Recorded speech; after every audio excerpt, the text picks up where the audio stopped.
The small voice sliced through the quiet of the cafe like a knife, pulling me from the blur of numbers and reports I'd been pretending to read. I looked up, meeting the gaze of a little girl standing by my table. She couldn't have been older than 4 or 5, her golden curls bouncing as she stared at me with eyes full of hope and trust that seemed too big for someone so young. She held a teddy bear, the poor thing looking like it had seen better days. One ear hung by a few loose threads, the fabric faded and worn from years of hugs. It was obvious this bear had been her companion through thick and thin, an irreplaceable part of her world. And now, it was broken. I hadn't expected to be interrupted during my usual Saturday routine. I came to this cafe for one reason, an escape. A pocket of normalcy where I could slip away from the world of power, money, and the endless expectations that came with the Valley name. The cafe was simple, unassuming. Rain streamed down the windows, creating a soft backdrop for the jazz playing in the background, mixing with the hiss of the espresso machine and the low hum of voices. For 2 hours, I could pretend I was just another person, just Brooks, alone with his thoughts and a cup of coffee. But today, everything changed. The little girl, Zuzu, I later learned, stood there, clutching the damaged bear with a fierce protectiveness, as though it was a treasure more valuable than anything else in this world. I could see her trying to gauge whether I was the right person to ask. "Mister, can you fix it?" Her voice trembled slightly, but the trust in her eyes was unwavering. I felt something twist in my chest. I knew the right thing to do was to decline, to continue hiding behind my reports and keep to myself. I was good at keeping distance, after all. My life demanded it. My uncle's voice echoed in my head, reminding me about the importance of maintaining boundaries, keeping personal matters separate from business. But then she spoke again, holding up the bear as though it might help me understand the weight of her request. "Mommy tried, but the thread keeps breaking. You look like you know how to fix important things." Important things. The words hit me harder than I expected. She wasn't asking just for a repair. She was asking for someone to care enough to make it whole again. I sighed, but before I could stop myself, I found my hand reaching toward the briefcase beside me. I might be able to help. My voice sounded different than usual, quieter, almost unsure. Her eyes lit up. The mother, a woman in a gray coat, rushed over. She looked young, her face etched with the exhaustion of someone who had been through more than her fair share. Her hands fluttered with apology as she neared us, already offering excuses. "I'm so sorry, sir. She's a little impulsive." "We'll leave you alone," she said, but her voice carried something more than embarrassment. It was a kind of weariness, like she was always on the defensive. I could see it clearly now, the tired lines on her face, the gentle way she tried to pull Zuzu back. Yet her daughter didn't budge. She looked at me with those big, hopeful eyes, as if I was the one who could fix the broken toy and, maybe, fix a little piece of her world. Zuzu held the bear higher, making sure I saw the dangling ear. Her voice was so serious, so sure. "Please." I glanced at the woman. She hesitated, clearly not wanting to intrude further, but she didn't stop Zuzu. There was something about the way the girl trusted me. It was so simple, yet so rare. Something about the way she believed that a stranger could make everything better, even if it was just a small thing, like a teddy bear. I reached for the bear, not entirely sure why. I didn't know these people. I had no reason to get involved. But for some reason, I couldn't turn her away. "It's okay," I said softly to the mother, who now seemed almost shocked by my response. "I'll fix it." Her face softened, and she stepped back, watching as I took the bear into my hands. It was then that I noticed the details, how the bear had been mended before, how the stitching was uneven but full of care. This toy wasn't just a stuffed animal, it was a piece of history, a symbol of love and loss. "Thank you," the mother said, her voice quiet but filled with gratitude. I nodded, already focused on the task at hand. The cafe was fading around me as I pulled out my sewing kit, something I never imagined I'd need for anything but minor personal repairs. But here I was, using it to fix a little girl's heart. As I threaded the needle, I felt a shift, a change in the air. This wasn't about business. It wasn't about status or power. It was about doing something real, something meaningful. Zuzu watched me with wide eyes, her trust in me complete. And for the first time in months, I felt like I was doing something that mattered. The needle moved with practiced ease as I stitched the bear's ear back into place. Zuzu watched every move I made, her small fingers pressed to the edge of the table, as if she were holding her breath, waiting to see if it would work. The bear was fragile in my hands, the once plush fabric now threadbare, but the connection between us felt surprisingly strong. Her faith in me was unwavering. "Will Mr. Bear be okay?" she asked, her voice a mix of concern and curiosity. I smiled, my focus never wavering. "He'll be better than okay," I reassured her, threading the needle carefully through the fabric. "He'll be good as new." Her eyes sparkled with relief, and I could see the weight of her worries lifting. The bear wasn't just a toy. It was a link to the memory of her father. I didn't need to ask about it. Her words had already given me enough to understand. This wasn't just about a broken stuffed animal. It was about holding on to a piece of the past, something irreplaceable, and keeping it intact for as long as possible. "You're really good at this," Zuzu said, her voice small but full of awe. "Mommy said most boys don't learn how to sew." I chuckled, finally finishing the last stitch and securing the thread. I took a moment to admire the work before meeting her gaze. "Your mommy's right," I said, "but my grandmother taught me when I was about your age. She always said it was important to fix things, to take care of what you love." Zuzu's face brightened. "I want to learn too. Can you teach me?" I glanced up at her mother, Morgan, who had been standing quietly beside us, watching the exchange with an unreadable expression. Her tired eyes softened as she looked at her daughter, and I could see a flicker of something, maybe surprise, maybe hope, pass through her.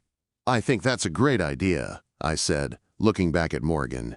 "If it's okay with you, I'd be happy to teach Zuzu some basic stitches. It's not hard once you get the hang of it." Morgan hesitated, her gaze shifting between me and Zuzu, weighing the offer carefully. She hadn't said much, but I could tell she was processing every word. I didn't expect her to jump at the chance. I had no right to ask her to accept help, especially after the way she'd been so careful to guard her daughter from the world around them. Zuzu's excitement was palpable, her little hands bouncing in her lap. "Please, Mommy?" she asked, her voice filled with earnest hope. Morgan gave a reluctant nod, a small smile tugging at the corners of her lips. "I suppose it's all right. But don't go too fast, Zuzu. You've still got to be gentle with Mr. Bear."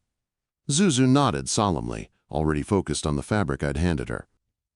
She took the needle with the kind of reverence usually reserved for fragile things, threading it carefully, her tongue poking out from the side of her mouth in concentration. "Like this?" she asked, showing me how she was stitching the fabric, though it wasn't quite as neat as I'd hoped. Still, it was a good start. "That's perfect," I said, giving her a smile that was both approving and encouraging. "You're doing great." Morgan sat down across from me, her posture still a bit tense, as if she were waiting for the other shoe to drop. I could see her hands twist together. But this time, she wasn't pulling away or readying an excuse. She was simply there, watching her daughter. The cafe continued around us, but it felt like time had slowed. There was something about the quiet intimacy of the moment, the needle moving, Zuzu's focused expression, and Morgan's watchful gaze that made it feel like everything else faded away.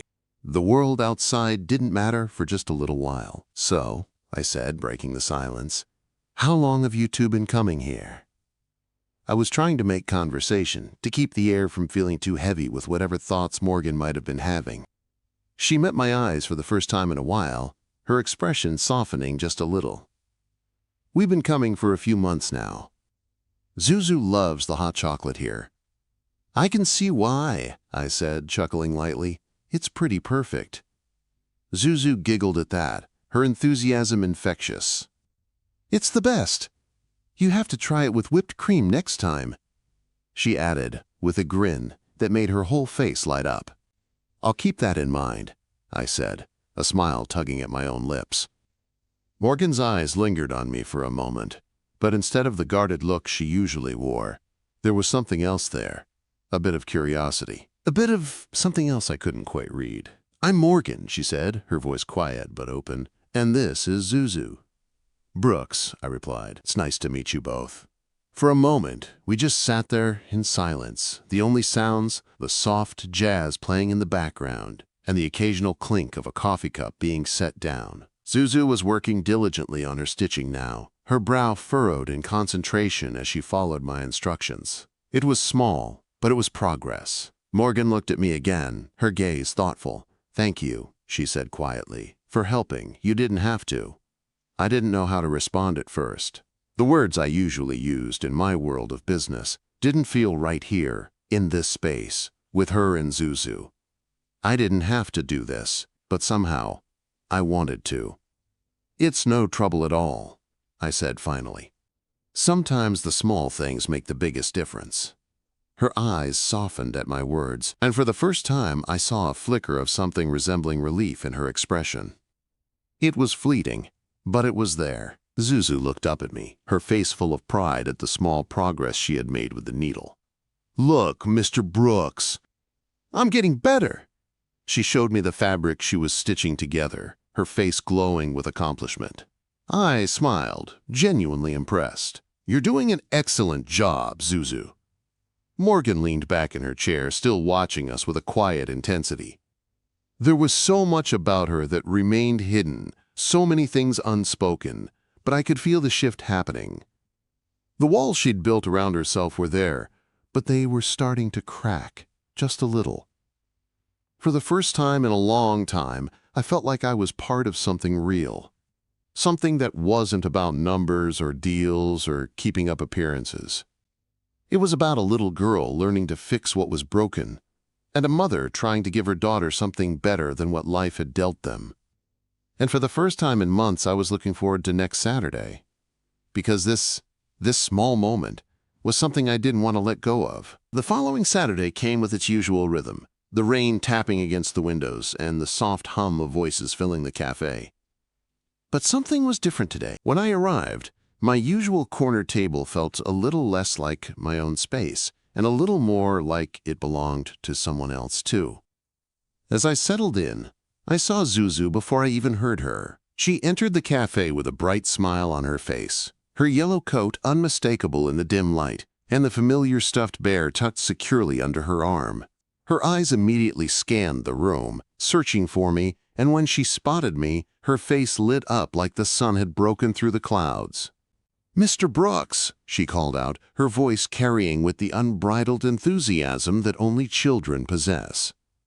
She tugged her mother's hand, leading her directly to my table without hesitation. Morgan followed, looking a bit more relaxed today, her steps slower but with less weight on her shoulders. It was a noticeable difference. Her usually tightly pulled ponytail was looser, strands of hair framing her face, and she carried herself with a quiet kind of ease, as if the week had been kinder to her. "Hi there," Zuzu said, pulling out the chair across from me and hopping into it with a grin that practically radiated joy. "Guess what? I made another thing for Mr. Bear." "Really?" I asked, my eyebrows raised in mock surprise. "What'd you make this time?" Zuzu proudly pulled a crumpled piece of paper from her bag and handed it to me. It was a drawing, and even with the crayon marks uneven and wild, it was clear she'd put her heart into it. The drawing showed 3 stick figures sitting at a table. One was drawn in a suit, another had scribbled yellow hair, and the last figure, small and holding a teddy bear, was unmistakably Zuzu. "This is us." "That's you," she pointed to the figure in the suit, "and that's Mommy with her yellow hair, and that's me and Mr. Bear," she added, as though this was the most natural explanation in the world. I looked at it with genuine appreciation. "This is great, Zuzu. I love it." Quote. Zuzu beamed, clearly proud of her work. "I made it just for you. You fixed Mr. Bear and taught me how to sew." Morgan, sitting down next to Zuzu, glanced over at the drawing. Her smile was soft, and her eyes held a warmth I hadn't seen before. It was the kind of look that comes with the knowledge that something small and simple had meant more than you could ever imagine. I'm glad you're both enjoying Saturdays here, I said, putting the drawing down on the table and folding my hands. It's become the highlight of my week.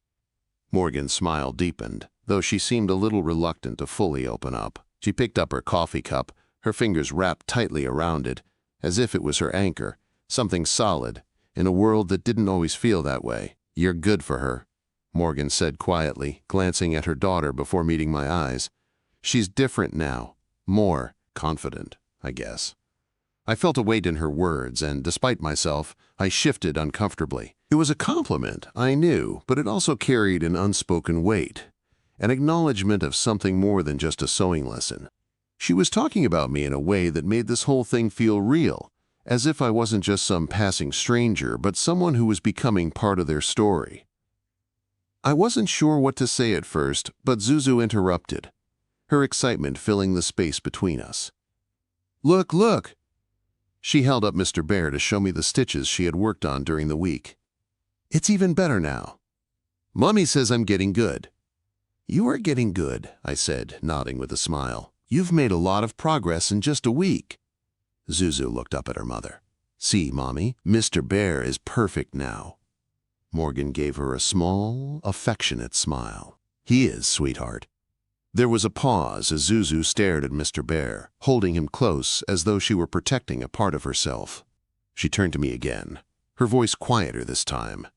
Mr. Brooks, she said, can you fix Mr. Bear again if he gets broken again? You're really good at it. Quote, I wasn't sure how to answer her at first. Something about her question brought me back to the promise I'd made to her last week. Something that was bigger than fixing a toy. It was about showing up. It was about being here, every Saturday, and letting this small connection grow into something more. If Mr. Bear ever needs fixing again, I'll always help you, I said, meaning it more than I had intended. But you're learning how to do it too, right? So maybe next time you can do it yourself. Her eyes widened with genuine excitement. Really? You'll let me fix him next time? Absolutely, I said, my heart swelling at the thought of her learning something so simple but so important. It was a small act of independence, but for a child who had already experienced so much loss, it was a big step. Morgan was silent for a moment, watching her daughter with a soft gaze that spoke of an unspoken bond between them. Then she turned to me, her expression a little more open. Thank you, she said, the words slow but sincere, for everything. I could see the struggle in her eyes. She wasn't just thanking me for fixing a teddy bear. She was thanking me for showing up, for being here, for giving Zuzu the space to grow, and maybe for offering her something she hadn't realized she needed, someone who cared, without expecting anything in return. It's nothing, I said, not knowing how to explain that it wasn't nothing. It felt like everything. Morgan took a deep breath, then smiled, her voice quiet but steady. Zuzu talks about you a lot at home. I didn't realize how much she was looking forward to our Saturdays here. She says you're her friend. The word felt heavier than I expected, hanging in the air between us. Friend. It was simple, but it made something inside me shift. It was more than I had bargained for when I first agreed to help fix a broken toy. This wasn't just about sewing stitches into a teddy bear anymore. It was about becoming part of a family's story, about offering the kind of help that didn't come with conditions. I smiled, feeling something deep inside settle. I'm glad to be her friend. I think we're all getting a little better at this being friends thing. Zuzu looked between us, her eyes bright with the innocence of a child who believed the world was full of good people just waiting to be trusted. So, does this mean we're all friends now? She asked, her voice full of hope. I glanced at Morgan, finding her gaze now steady, her guard lowered just enough that I could see the warmth there. She met my eyes for a beat before giving a soft, reluctant nod. Yes, Zuzu, I think we're all friends now. Zuzu beamed, her happiness radiating through the air like sunlight breaking through the clouds. And in that moment, I realized something I hadn't fully understood before. This small, simple act of kindness had done more than fix a toy. It had fixed something in me too, something that had been broken for a long time. And as I watched them both, I knew that our Saturdays at this table, with Zuzu and her bear, had become something that meant more than any business deal or boardroom conversation. It was the beginning of something real, and for the first time in a long time, I was looking forward to what came next. The weeks passed quickly, and every Saturday felt like another chapter in a story I hadn't expected to be a part of, but one I was growing more and more invested in. I couldn't remember the last time I'd felt so connected, so grounded. Zuzu had grown in confidence, her small hands now stitching with more purpose, more skill. Morgan had opened up in ways I never thought she would, offering glimpses into a life filled with quiet struggles and untold sacrifices. And I had started to look forward to Saturdays more than any other day of the week. It wasn't about the coffee or the jazz or the rain, though I appreciated the calm. It was about them, Morgan and Zuzu, the way their presence filled the cafe with something that had been missing in my life for a long time. I'd started waiting for them, watching the door whenever I arrived, hoping for that familiar flash of yellow, that eager wave from Zuzu. And every time, without fail, when they walked in, everything in the world seemed just a little bit brighter. Today, the sun peeked through the clouds for the first time in what felt like forever. The cafe had a warmer feel to it, the air lighter, even as I sat at my usual corner table. The place was busier than usual, but it didn't bother me. Not with Zuzu and Morgan on their way in, like clockwork. When they entered, Zuzu was carrying something new in her hand, something small and neatly wrapped in a piece of tissue paper. She bounced up to me, her face flushed with excitement. "Mr. Brooks, look what I made," she said, her voice bubbling with pride as she handed me the little package. I took it gently, careful not to disrupt whatever treasure was hidden inside. I unwrapped the tissue paper slowly, my heart already swelling with the warmth of her thoughtfulness. Inside, I found a small hand-sewn pouch, the kind you'd use to hold a small trinket or keepsake. It was made with such care, the stitches tight, and even clear evidence that Zuzu's sewing skills had come a long way since the first time she held a needle. "It's for you," she said, her eyes shining with anticipation. "I made it because you fixed Mr. Bear and because you're my friend. I want you to have something that's special, just like Mr. Bear." I stared at the pouch, my fingers lightly brushing the fabric, and in that moment, something shifted in me. I wasn't just some guy helping out a little girl. I wasn't just the man who fixed a toy in a cafe. I was a part of something. I was part of their lives, of their family, whether I had realized it or not. "You made this for me?" I asked softly, my voice thick with emotion I hadn't expected to feel. Zuzu nodded enthusiastically, her hands clasped together in front of her. "Yep, it's for you to keep your special things in."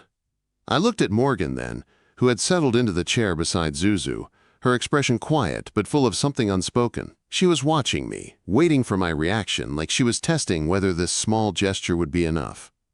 And it was. It was more than enough. "Thank you, Zuzu," I said, my voice barely above a whisper. "This means more to me than you could ever know." Quote. Morgan smiled, a small, soft smile that reached her eyes for the first time today. It was like a weight had been lifted from her shoulders, the exhaustion from the week easing, if only for a moment. "You're good for her," she said quietly, her gaze flicking between me and Zuzu. "You've really helped her, in ways I never expected." I didn't know how to respond to that. What could I say, that I was just doing what felt right? That I was doing what anyone would do for a kid who trusted them? I didn't know. I looked down at the pouch again, turning it over in my hands. "Can I keep it here?" I asked, holding it up. "Right here, with Mr. Bear?" Zuzu's face lit up. "Yes! You can keep it forever if you want." "I'd like that very much," I said, a grin spreading across my face. And for the first time in a long while, I meant it. The cafe hummed with the usual sounds of coffee being poured, the soft conversations of people in their own worlds. But at this table, things felt different. Things felt right. I didn't just have a job or a business anymore.